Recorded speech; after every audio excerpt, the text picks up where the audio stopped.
Welcome to the Herald Democrat Sports Podcast. I'm the sports editor of the Herald Democrat, Jason De La Rosa, and you're listening to the latest edition of the Herald Democrat Sports Podcast. We have hit a major holiday milestone here in the football playoffs, and of course, everybody knows that is Thanksgiving. There are no turkeys after Thanksgiving, and we still have 3 teams left from Texoma still alive. We went into the second round of the playoffs with 5 teams. We come out with 3 with some big matchups in the region semifinals that are going to take place all the afternoon after Thanksgiving with a chance to advance to the region final. We could have a district rematch. We could have an old rematch. We could have some teams making history. We have a lot to talk about here in what is technically a look back at Week 13 and a look ahead to Week 14 of the high school football playoffs. And as we always do, we will look back first at the games from last week and then talk about the games coming up. We'll work our way from top to bottom. And unfortunately, that means we have to start with a team that did not advance, and that would be the Van Alstyne Panthers in a Class 4A Division II Region 1 area round game against Monahans. They lost that game 35-28 in a almost near comeback. Van Alstyne was down 19-0 in the third quarter. Things were not looking good. Offense obviously not putting together anything. And then things started to come alive for them. Gavin Montgomery had a pair of touchdown passes. Both of them to Jackson Allen. Jaden Mahan had a touchdown run. And so Van Alstyne would get a little closer, but then Monahans had an answer. So it's 19-7, then it's 19-14. Then Monahans goes up, extends that lead back to a double-digit lead. Then Montgomery hits Allen, long touchdown pass down the left sideline. Again, right back in it. But then Monahan scores again to go back up. You think by a good enough margin, 35-21, and then Dakota Howard returns the ensuing kickoff 70 yards for a touchdown. So all of a sudden it's back down to a 7-point game, chance for Van Alstyne to potentially force overtime. And they were able to actually get the ball back with about a little under a minute left, but they were unable to go and get that final score. So unfortunately, just a little too late for the Panthers to pull off that comeback. So Monahans advances to the region final. And we talked about last week the fact that Van Alstyne was trying to get to to the region semifinals is where Monahans is obviously this week. But that Van Alstyne was trying to get this far for the first time in a decade.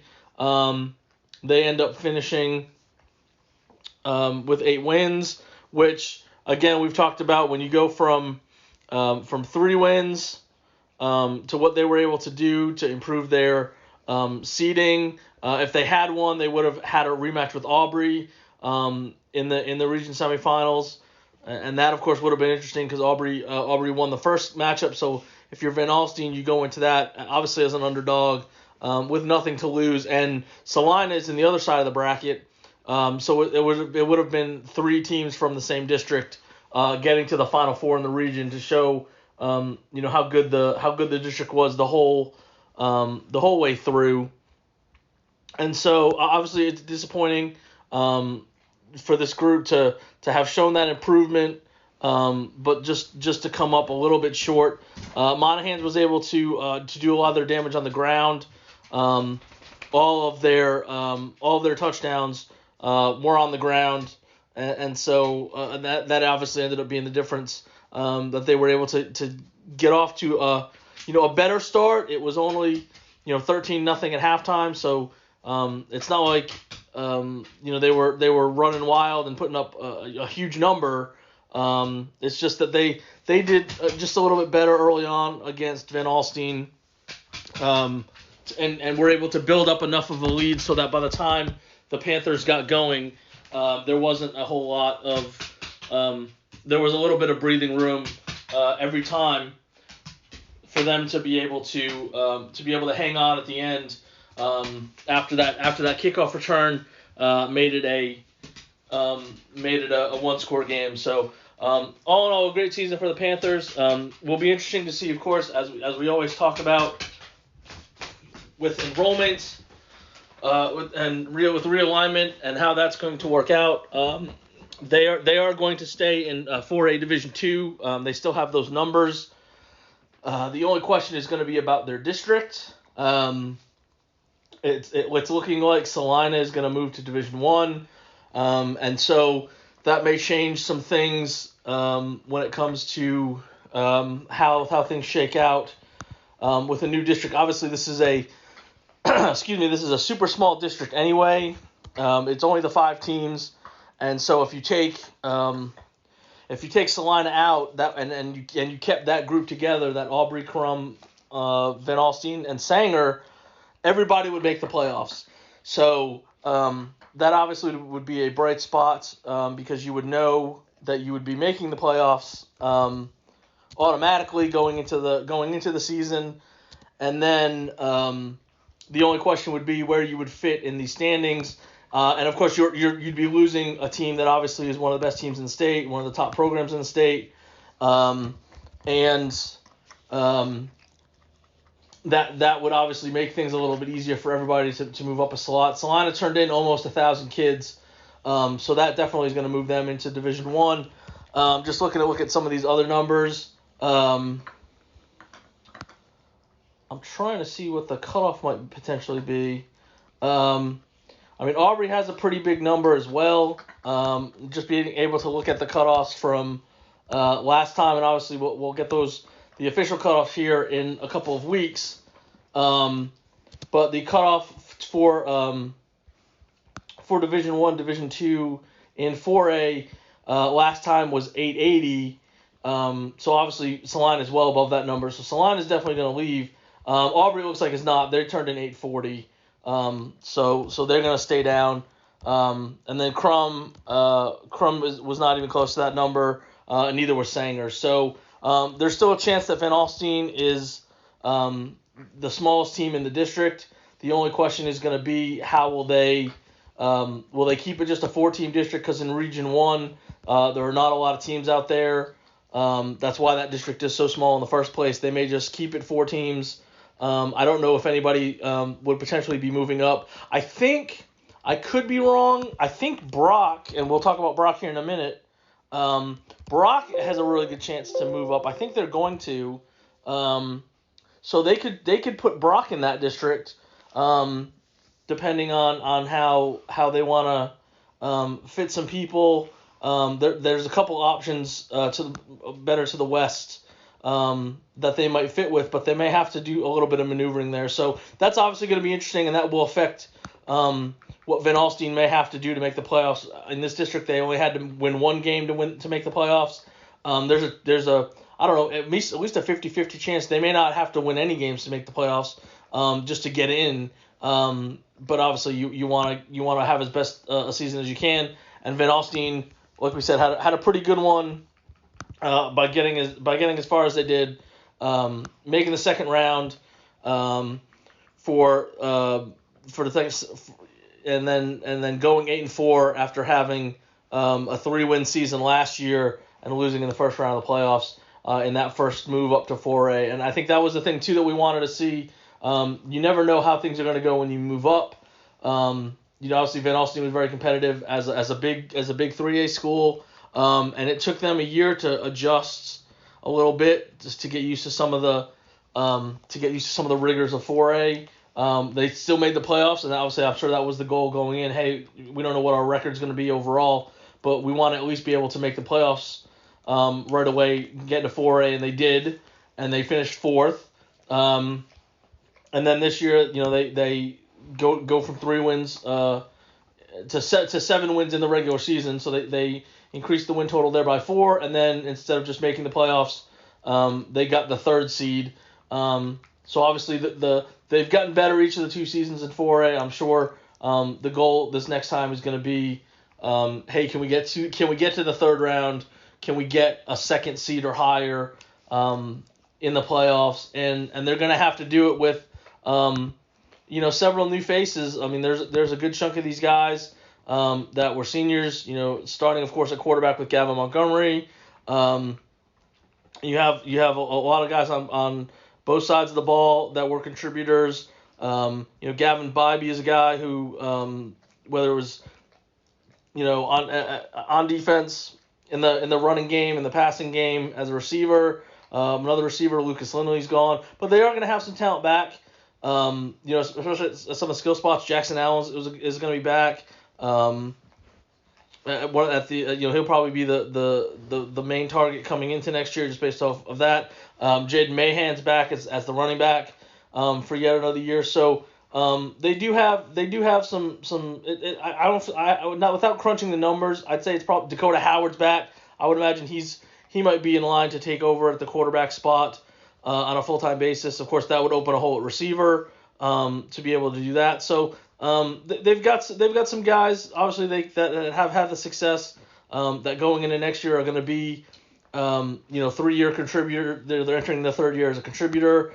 Nick Loy is a guy on offensive defensive line that fits that category. Howard is a guy in the secondary that'll do that. So they will have some key pieces that they'll lose and a place like Van Alstyne that considers itself a playoff regular, rarely has a losing season.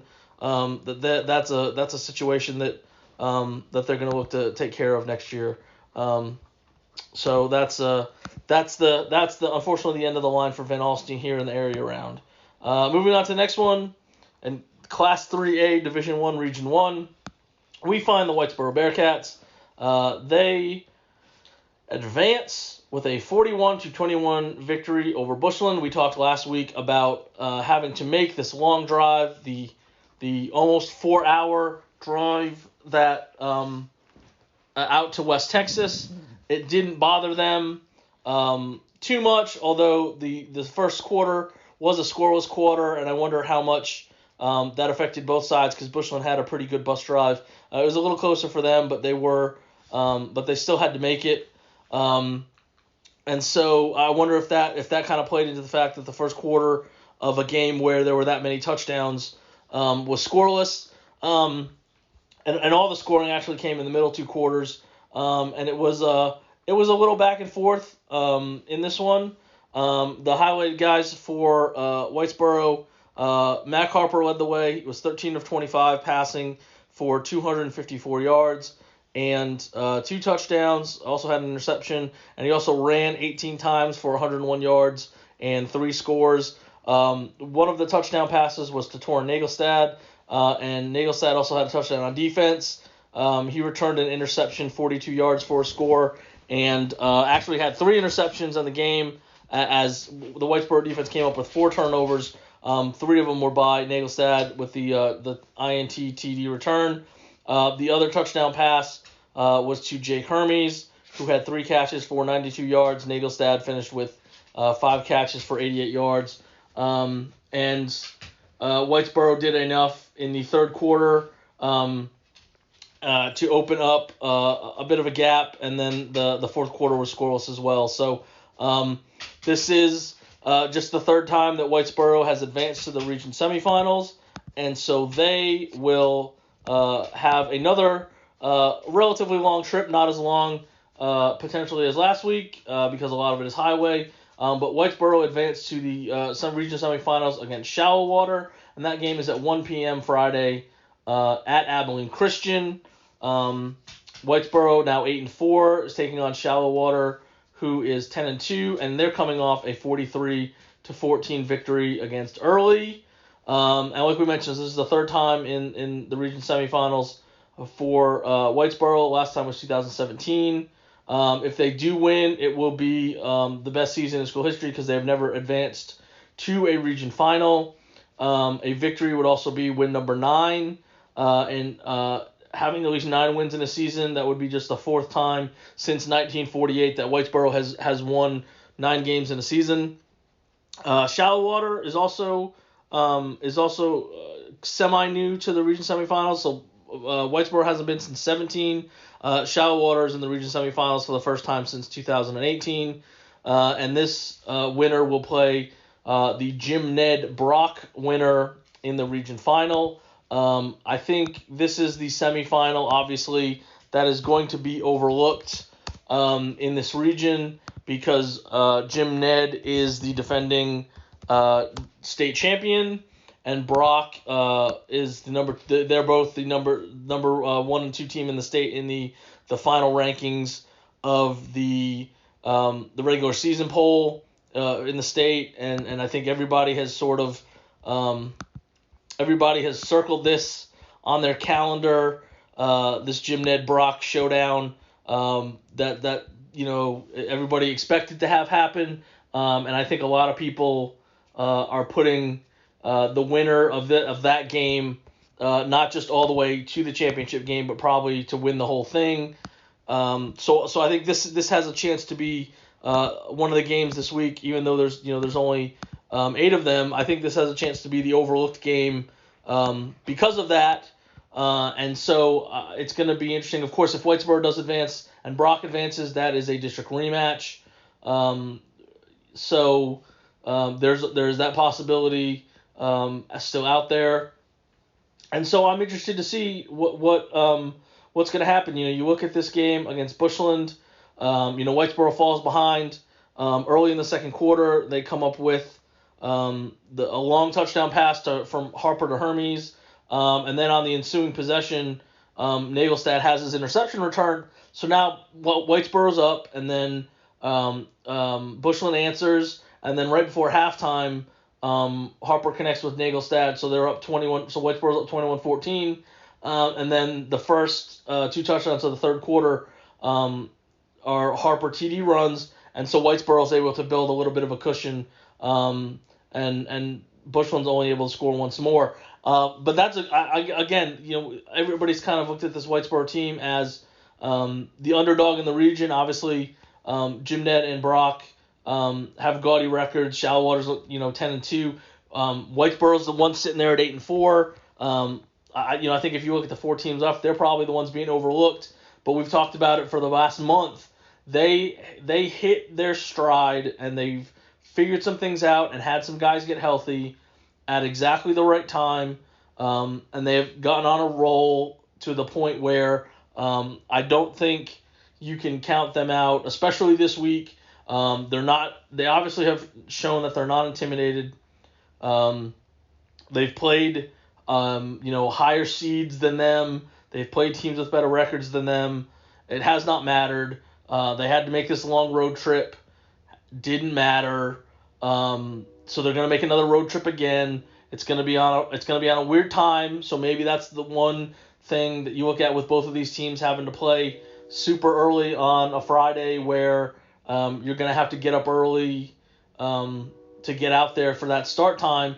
That may be the only thing. And again, we talked about last week, how is Whitesboro gonna handle that long bus ride? Who was gonna handle it better? And it was a stalemate. So this could be sort of the same thing. Can you play your opponent even, despite the fact that it's the day after Thanksgiving and you're going to have to get up early to get out there to warm up with enough time, and it's not a normal schedule. And it's also a situation where, we'll talk about this next with Gunner, or if you are a Brock or somebody like that is always making deep runs, you are always playing this game, the day after Thanksgiving at a weird time. So if you're a senior, this might be the 3rd time or the 4th time if you got called up from the JV or something that you know what to expect going into this. Obviously, the seniors at Shallow Water, the last time this happened, they were freshmen. I would imagine not too many of them were actual contributors, but this is a rare thing for both of them. So you also have to wonder how they're going to handle the fact that it's a little bit different setup compared to staying on that routine of, we're playing at 7:30 on a Friday night type of a thing. So that's going to be interesting to see as well in this matchup, and we'll see if Whitesboro can go out west, do it again, and make a little history in the process, and get to the region final and have a chance to not only to make history there, but be one of the potential, play either the defending state champ or a team that's already beaten them this year. That they played tough for at least a half on the road, but now everything's at stake because there's only going to be 8 teams left after this week, and Whitesboro has a chance to be one of them for the first time. So that's going to be an interesting matchup for sure. And we're going to stay in 3A Division 1 for just a second to touch on Pottsboro because they are the other team from last week that was unable to advance. They lost 42-0 against Malakoff in a Division 1 Region 2 area round. Malakoff jumped out 21-0 in the first quarter. It was 28-0 at halftime, and then they scored a couple times in the third quarter. And that was the 42-0. This was a rematch from last year, as we talked about. It did not go well last year either. It was 52-0. Obviously, this year is a little bit better, obviously from a score wise. But it was just it was really tough sledding for Pottsboro. They only finished with 4 first downs. They barely got past 100 yards for the game. And it was one of those games where once things kind of got off track, they weren't able to really make anything happen. There were some early long throws, long passes early that had a chance to connect. One of them did. Jake Kubik ended up having 4 catches for 59 yards. One of them got past midfield on a deep throw to the sideline that he had to come back and catch. And that looked like that could potentially turn into something, and it did not. But there were a couple other throws that were just a little too long, and that could have potentially changed the game. There was a roughing the punt, because this was the game that I did on Thursday night. There was a roughing / running into the punter that did not get called, and I have if the Pottsboro fans that were there and saw it know. I don't know. It was the most egregious thing I've ever seen. But obviously that would have extended that drive, and I believe, because I'm doing it from memory. I think that was after the first touchdown that Malakoff scored and Pottsboro got the ball back. So instead of it's only 7-0, and then giving Pottsboro a first down, chance to continue that drive, because Pottsboro was kicking from semi deep in their end. Malakoff ended up taking over just past midfield in Pottsboro territory, and they scored a couple plays after that. So instead it's 14-0, 5 minutes into the game, instead of the chance that hey, Malakoff made a mistake on special teams, maybe it'll cost them, maybe Pottsboro can go down and tie the game at 7, that sort of thing. But unfortunately, that didn't happen, and Pottsboro's season comes to an end. It was a really weird season for Pottsboro. We talked about every week. They get off to that 0-2 start, and then they win 5 games in a row, and then they lose 2 games right at the end to going into the playoffs, and then they win a game in the playoffs that Coach Post said. Obviously, no one expected us to win that game, and they win a game on in overtime, 56-55, and then you have this game where after Malakoff got up 21-0 in the first quarter, it seemed like that was all she wrote, and it was just a really weird season. I mean, obviously they lost to Malakoff, who's still playing. They lost to Mount Vernon, who is still playing on the other side of the bracket. They lost to Gunner, who was still playing, and we'll talk about here in a second. So it's not like they didn't lose to some terrible people. It was just a really weird. 3 of their 5 losses are the teams that are still playing. It was just kind of the way the season happened was just kind of really weird. And so it's going to be interesting again to see what happens with Pottsboro. Obviously, they're going to have some changes as well. A couple of their receivers are seniors, including Kubik. Major McBride's back. He's just a sophomore this year. He scored more than 20 touchdowns. Quarterback is going to be somewhere to look at. Jet Carroll's going to graduate. I would assume Halen Flanagan is going to be in the mix there after being a backup this year. Defensively, linebacker is going to be a spot that gets really hit by graduation. Cooper Townsley's gone. Cole Bynum's gone. They're gonna lose some key spots, but again, I think at Pottsboro they have that reload mantra, and I know a lot of people thought after making the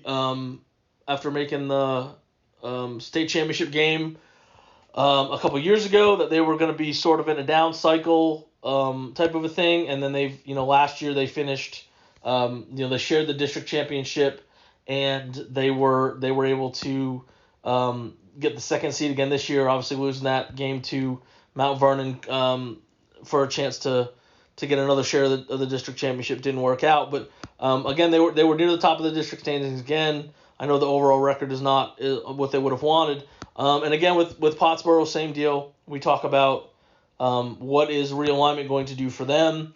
We talked about obviously Howe is a team that is going to drop out of that district because they're probably going to go down to Division II. So that is that's a key one to watch there. Of course, they could just simply drop. They could simply drop Howe and leave it as an odd team district, which I know nobody likes because that really hurts. That really hurts people having to have a bye at different points of the season. So that nobody really likes that. But everybody else is sort of in that same boat of size wise. I don't think anybody turned in a number that was a super crazy number. In order to get to 4A, you had to turn in last time you had to turn in 515 students. And I know just looking at some of the numbers, sort of in that range. I don't see anybody that jumped over that was in their district this last time. So it looks like it would be the same cast of characters minus Howe. Maybe they would throw somebody in there. Bonham looks like they're the closest, but they're still about 10 under the 4A number.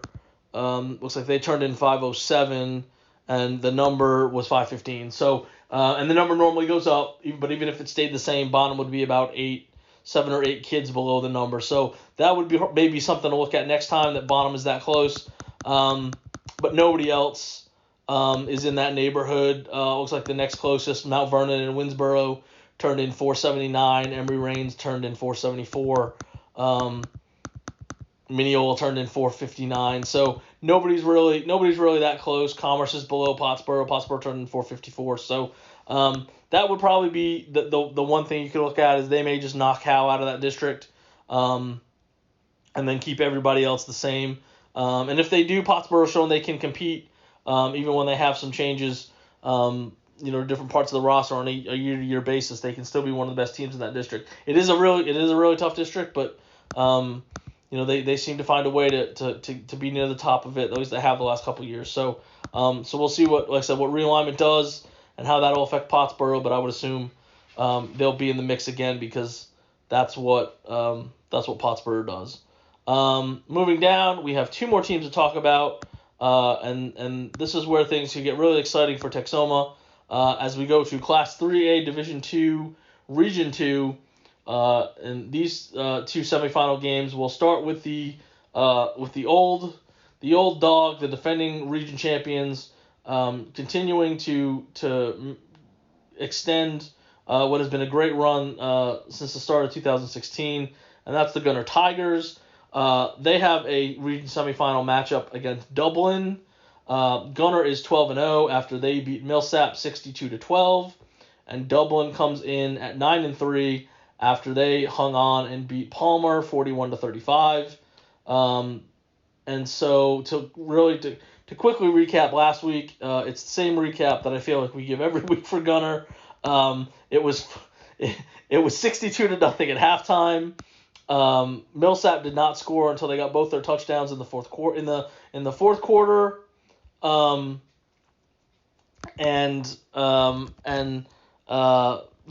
puts up decent numbers for everybody because they just spread the ball around. In this one, Hudson Graham, 7 of 10 passing for 92 yards.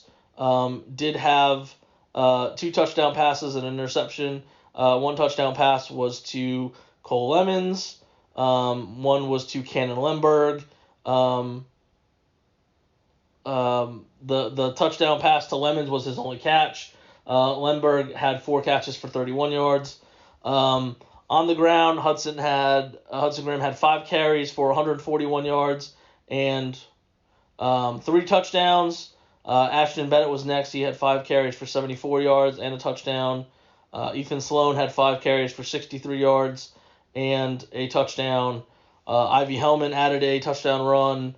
Let's see if I missed anybody. Braden Hinton had a touchdown run. And I think that is all of the scoring for Gunner. And so Gunner does what Gunner does to people. And now we'll see what they can do against Dublin. For those who remember, obviously, first round, Palmer is the team that eliminated Whitewright. So if you want to put Dublin and Palmer are on a similar level and compare what Palmer did to Whitewright and then what Gunner did to Whitewright during the regular season. Of course, Gunner's the 5-time defending region champ. They have been they're trying to reach the region final for the 7th time in 8 seasons. And they have played, I did look this up because I figured it was going to be a nice round number, but so they have, last week was the 30th playoff game since the start of the 2016 playoffs when they started this run where they make the state semifinals every year, and they're 27-3 in those 30 games. So they are the veteran. They are by far the veteran team that's left of the 4 in this region, and they are playing the team that has the least amount of experience because this is the first time that Dublin has ever made it to the 3rd round of the playoffs. And this is also a Dublin team that won just 1 game last year and is sitting at 9-3. So obviously they're much improved, and they're as excited as probably anybody can be because I'm sure no one expected this coming off a 1-win season and getting this far in the playoffs. So if you want to talk about a true underdog, you have it in Dublin because I don't think anybody's expecting them to do anything against Gunner. Now this is as we've said with Gunner, as the playoffs go on, we were expecting them to get more of a challenge. They played, they opened the playoffs against an opponent that did not have, that had a 500 record in Scurry Rosser. They played a Millsap team that barely had a winning record last week, and you saw what they did against them, 62-12 to win by 50 points in a game that probably, not just that, the 62 points came in the first 20 minutes. There were 4 minutes to go in the first half, and Gunner was done scoring. At least they allowed themselves to be done scoring because I'm sure they could have tacked on a couple more if they wanted to. So I think from a competition standpoint, this is the point where I think we can say it gets really real for Gunner because you have a team that's 9-3. You would like to think that there's going to be a little more resistance starting at this point. But we'll see because it's hard to tell with Gunner just because based off of what they've done against the people that they've played. No one has really come close. I hate to say it, Whitesboro, in hindsight, we should have seen something about Whitesboro because that game against Gunner was 28-7, way back in the first month of the season, and Whitesboro is still playing. So that game against Gunner has been the exception rather than the rule, and maybe that makes sense because Gunner is still playing and has just sort of dominated everybody. But I'm interested. This is the game that I'm doing this week. I'm going to be at this game. I haven't seen Gunner yet. Obviously doing some of the other teams in Texoma. And then this game is at 2 p.m. on Friday in Bedford at Pennington Field. And so that's a typical Tiger Thanksgiving extravaganza. They always play on Friday afternoons, the day after Thanksgiving, and this is a group obviously that's pretty used to that by this point. Like we said, they've been they're trying to get to the region finals many times as they have in the last decade. So but I am sort of interested to see. I haven't really done a deep dive yet onto Dublin to kind of see what they're all about, but just on the surface, I would like to think that this is the point where Gunner's gonna get a step up in some competition, which they're gonna need because after this round, you want to talk about getting really serious. It's gonna be go time. Obviously, you have the region final, then you have the state semifinal. I mean, we're a month out. There's only 4 games left, or if there's 3 wins, region semifinal, region final, state semifinal, until you're playing in a state championship game. So we're literally in the final month of the season, and I would think at this point you can expect that things are going to get a lot tougher. But we'll see what happens when Gunner takes on Dublin. Again, that's 2 p.m. Friday in a 3A Division II Region II semifinal at Pennington Field in Bedford. And of course, while all eyes are looking on that one to see Gunner win, the other 3A Division II Region II semifinal is Bells against Holiday. This game is at 3 o'clock on Friday at C.H. Collins Athletic Complex in Denton. Bells comes into this matchup at 9-3. They won last week 67-37 against Eastland, and Holiday is 12-0. They pulled out a 35-28 win against Leonard. And so I don't know if we can talk quick because it was 67 points scored. But we'll recap last week first for Bells. This was a game that I did on Friday night. This was a rematch of last year. I did that game last year. Bells Eastland, same stadium, out in Boyd. Things did not go well for the Panthers last year in the exact same round. They came up short as they were trying to get back to the region semifinals for a second straight year. No such problems this year. They jumped up early. They maintained a healthy lead throughout. For the most part, it was 30-14 at halftime, and then they came out and scored.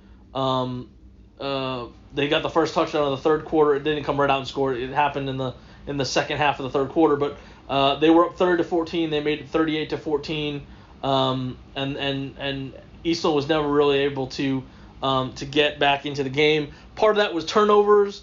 Bells forced 4 turnovers. They got 2 interceptions, and they recovered 2 fumbles. Probably the biggest one came on the very first play for Eastland. Their quarterback, Keaton Hicks, tried to run on a keeper. Brock Baker nailed him, and the ball popped out.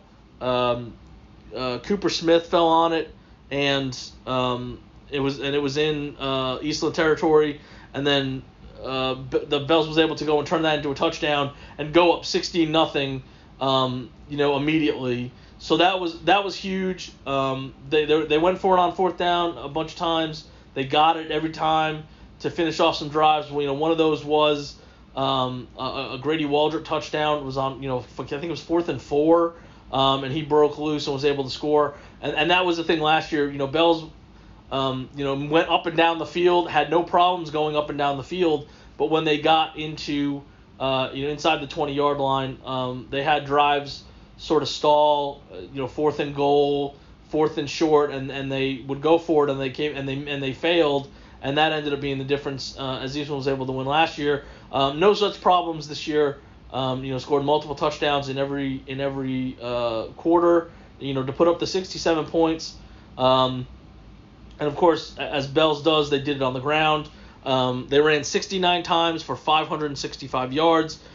They came this close to getting 4 100-yard rushers. Leading the way was a combined leader, as both Grady Waldrop and Brock Baker had 146 yards apiece. Waldrop ran 26 times to get there. Brock Baker had 14. Waldrop had 3 touchdown runs. He also ran for 5 2-point conversions, which that's just randomly weird. One, because a lot of people don't, go for 2-point conversions, but Essentially, they kind of ran the same play, and he scored on every one of them. Blake Rowland was next. He had 7 carries for 115 yards and a touchdown. And then Bo Baker had 17 carries for 96 yards and 3 touchdowns as well. Peyton Washburn put the capper on. His lone carry went 62 yards for a touchdown in the final couple minutes, and that was all she wrote for Bells. They got their revenge on Eastland to make the region semifinals for the 3rd time in school history. It's the 2nd time in 3 seasons. And they are also trying to be like Whitesboro and make it to the region final for the first time. And, of course, if they were to do that, that would, assuming Gunner wins, which I think a lot of people are assuming, you would have an all-district rematch for the region final between Bells and Gunner, which would be, obviously, an all-local matchup, all Grayson County. I would like to think that game could be at Denison. That would be nice, but I could see that being a couple of different places around here. Maybe McKinney ISD Stadium if you want to go for a really bigger venue. Somewhere. But I would love to see Denison because it's the midway point. It'd be right in the middle of Grayson County, and I think you'd have a lot of people that would show up for that one. But Bells would have to take care of business in their matchup, and this is a rematch. A lot of rematches going on with Bells. Of course, if Holiday had lost, Bells would have a rematch with Leonard because Leonard is obviously in the district with Gunner and Bells. So there was, no matter who won, as long as Bells won, they were going to get the rematch. And they got Holiday. This was a game in week 4. I think we touched on it last week. Holiday won that one 27-14. So it was a relatively close game. And I was sort of surprised at the score of Holiday Leonard last week. That was one of those games, obviously, as that game was happening, you're sort of watching along to see the other scores around the state and who people might play, and to try to be ready to see where you might have a game get played, because obviously you're going to play in a different location if it's Holiday or if it's Leonard. Maybe that game could have been at Denison or somewhere around here if it had been Bells versus Leonard. And so, but I'm watching that score, and Leonard's up 7-0, and then it's pretty close at halftime, and then it's pretty close at in the third quarter, and I said I did not think, and if you go back and look, and this is probably the reason why I didn't think it. If you go back and look at the score by game for Holiday, here's what they allowed scoring-wise.